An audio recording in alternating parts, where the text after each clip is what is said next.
नमस्कार दोस्तों, हम बुक इकिगाई पढ़ रहे हैं and today will be reading chapter 4। आज चैप्टर 4 हम इकिगाई बुक का शुरू करेंगे। So the heading is find flow in everything you do, how to turn work and free time into spaces for growth. So the chapter has started with the saying, we are what we repeatedly do.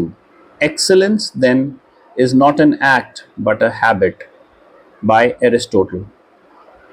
So, Aristotle ने कहा था कि हम वो बन जाते हैं जो हम लगातार करते हैं, और फिर जब एक्सीलेंस आती है तो वो हमारी आदत बन जाती है, यानी किसी भी काम में एकदम टॉप पर।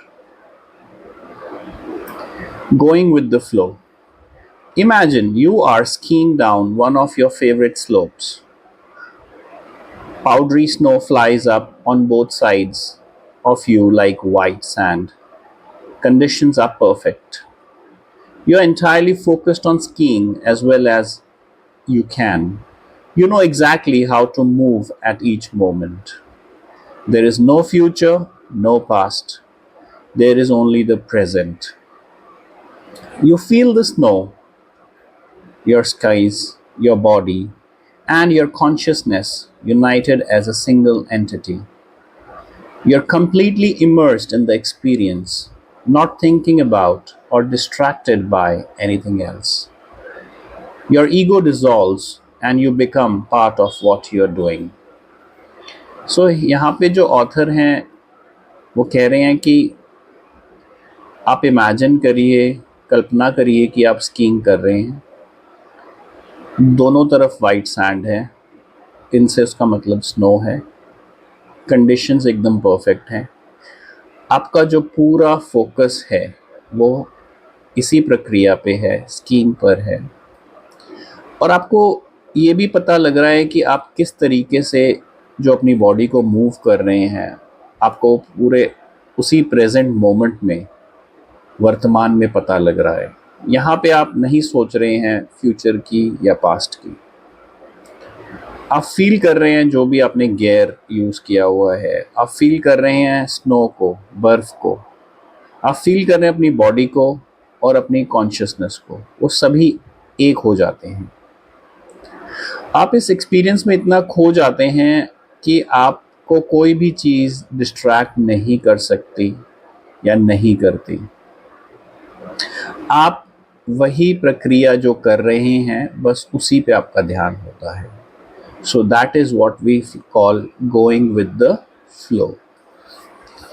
Next, the author is talking about different strategies to get it.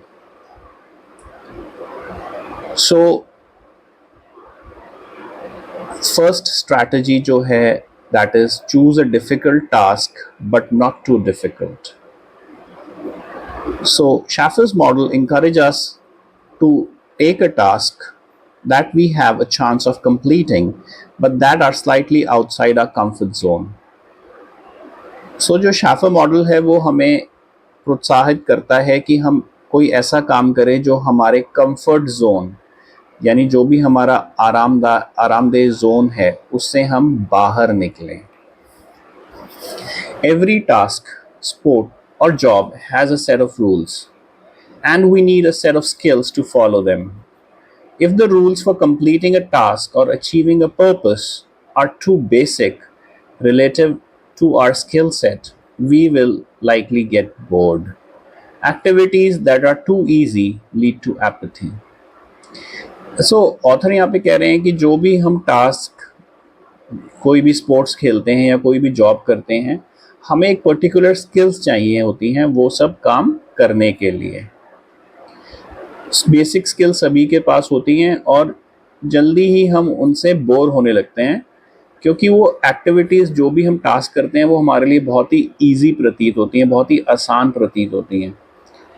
If on the other hand we assign ourselves a task that is too difficult, we won't have the skills to complete it and will almost certainly give up and feel frustrated to boot. इसके opposite अगर हमारे पास हम ऐसे कोई काम चुने जो थोड़ा डिफ़िकल्ट है और हमारे पास वो स्किल्स भी नहीं हैं, वो महारत भी नहीं है उस काम को कंप्लीट करने के लिए, पूरा करने के लिए, तो शायद हम गिव अप कर देंगे और हमें फ्रस्ट्रेशन भी होगा। लेकिन इसका उत्तर, हमें वो टास्क कैसे कंप्लीट करना है, इसका उत्तर जो ऑथर है वो नेक्स्ट पैराग्राफ में दे रहे हैं। The ideal is to find a middle path, something aligned with our abilities but just a bit of a stretch, so we experience it as a challenge. This is what Ernest Hemingway meant when he said, "Sometimes I write better than I can." So, हमें एक middle path चुनना है, एक बीच का रास्ता चुनना है, जिसमें हम अपनी एबिलिटीज़ को अलाइन करें, हम स्ट्रेच करें अपने आप को, लेकिन ज़्यादा भी स्ट्रेच ना करें, ताकि हम उस एक्सपीरियंस को, चैलेंज को, जो चैलेंज है उसको हम एक्सपीरियंस कर पाएँ, उसका हमें एक तजुर्बा हो जाए.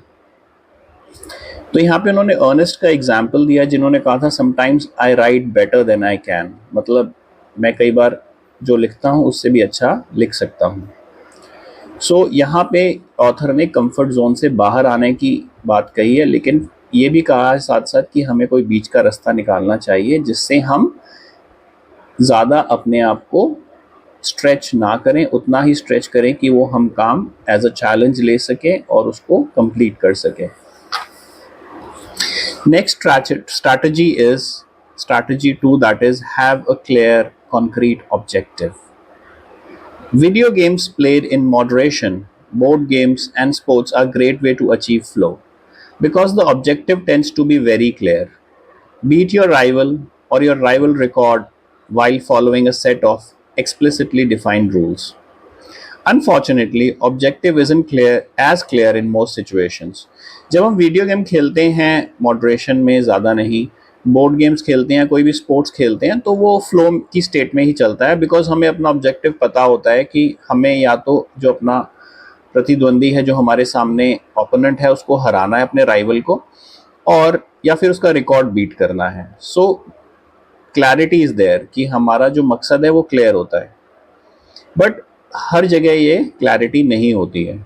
According to a study by Boston Consulting Group, when asked about their bosses, the number one complaint of employees in multinational corporations is that they don't communicate the team's mission clearly, and that as a result the employees don't know what their objectives are. So यहाँ पे जो एक कमी Boston Consulting group की study से पता लगी, वो ये पता लगी जो बॉसेस हैं, यानी जो भी बॉस हैं कंपनी में, वो अपने एम्प्लॉयज़ को, यानी जो वर्कर्स हैं वहाँ पे, उनको अपना जो काम है वो क्लैरिटी के साथ नहीं बता पा रहे हैं. उनका जो मिशन है वो उसमें कोई अपारदर्शिता नहीं है या कोई क्लैरिटी भी नहीं है, और वो उनसे कम्युनिकेट करके भी नहीं बता रहे हैं कि उनका जो मिशन है वो क्या है. तो एम्प्लॉयज़ को उनको ऑब्जेक्टिव पता नहीं होता कि आगे वो क्या करेंगे.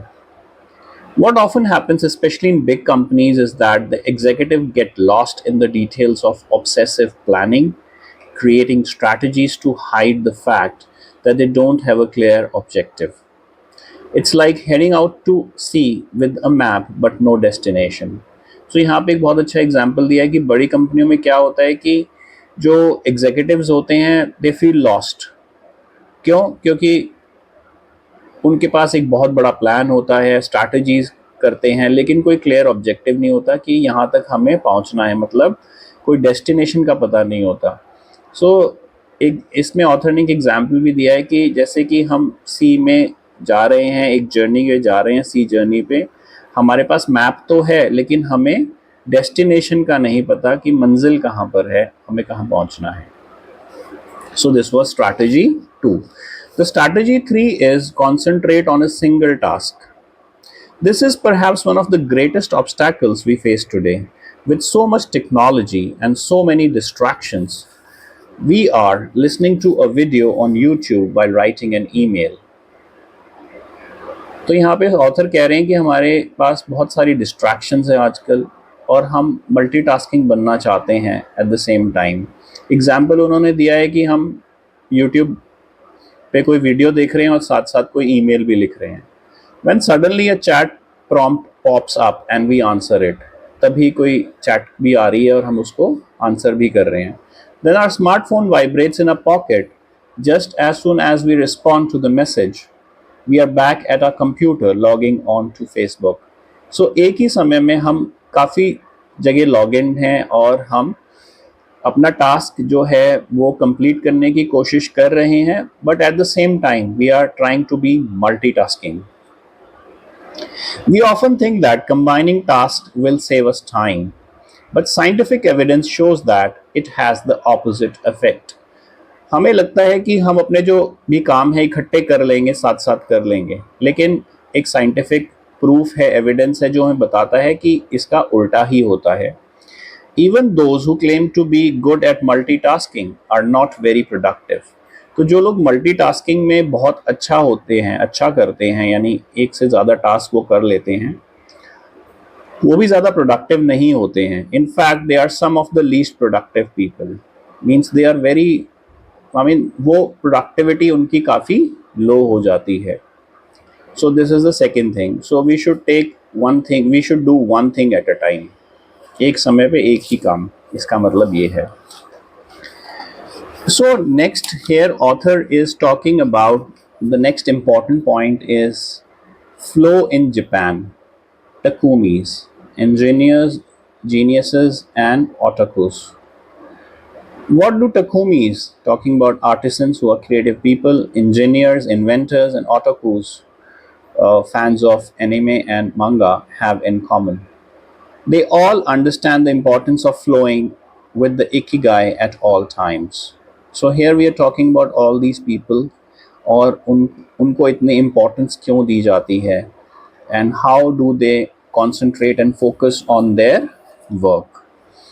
So यहाँ पे there is another point that is about the art of the takumi, and an example is also given. Toyota employs artisans who are able to make a certain type of screw by hand. These takumi or experts in a particular manual skill are extremely important to Toyota and they are hard to replace. So यहाँ पे artisans की बात हुई है. Toyota के कुछ employees हैं, workers हैं, जो एक पर्टिकुलर टाइप का स्क्रू बनाते हैं और वो हाथ से ही बनाते हैं स्क्रू को. और ये जो टकूमी हैं, ये जो एक्सपर्ट्स हैं, ये उसी स्किल में इनकी महारत है जो टोयोटा कंपनी के लिए बहुत ज़्यादा महत्वपूर्ण भी हैं और उनको रिप्लेस नहीं कर सकते, बदल नहीं सकते इन एम्प्लॉयज़ को, because some of them are the only people who know how to perform their exact skill and it doesn't seem as though a new generation is going to take up the mantle. So ये जो लोग हैं, ये वही exact skill में इनकी महारत है और इनको रिप्लेस तो कर ही नहीं सकते, बल्कि जो नई जनरेशन है वो शायद ये काम ना भी कर पाए. So here we were talking about chapter 4. These were some important points that I read for you. I hope it was a good reading experience, and what you've learned you can type in comments. Thank you.